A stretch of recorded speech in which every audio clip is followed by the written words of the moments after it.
Sus mini kering bisa banget buat lebaran nanti ya. Kita bikin dari sekarang buat tester. Masak dulu bahannya, takaran lengkap di caption sampai dia itu tercampur rata mengental seperti di video. Lalu dinginkan, habis itu kita tambahkan telur 2 butir dan juga dikasih baking powder, aduk rata. Aku masaknya pakai marble set cookware Idealife tipe L 22A yang gagangnya bisa dilepas pasang sehingga memudahkan penyimpanan. Kalau udah kita masukkan ke dalam plastik segitiga, terus kita semprotin gini pakai spuit dikit-dikit aja ya karena kita mau bikin sus mini. Habis itu panaskan oven, lalu aku ovennya pakai air fryer 6-in-1 by Idealife tipe L 200A. Dia ini multifungsi banget ya. Selain buat air fryer, bisa juga buat nge-oven, roti seri dan lain-lain. Aku ovennya suhu 200 derajat selama 20 menit lalu turunkan menjadi 150 derajat, kurang lebih itu oven lagi selama 20 menit, total hampir 40 menitan, sesuaikan oven masing-masing. Kalau sudah matang, angkat lalu kita dinginkan ya. Ini hasilnya tuh crispy banget. Nah, setelah dingin kita lubangin sedikit bawahnya, terus kita kasih selai coklat deh. Ini udah kayak yang dijual-jual itu ya. Rasanya tuh enak banget. Kalian harus cobain sini ya.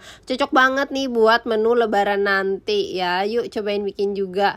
Satu resep ini jadi 2 toples lebih ya, yang ukuran 500 ml. All cookware di video aku beli di Idealife. Yuk cobain bikin juga.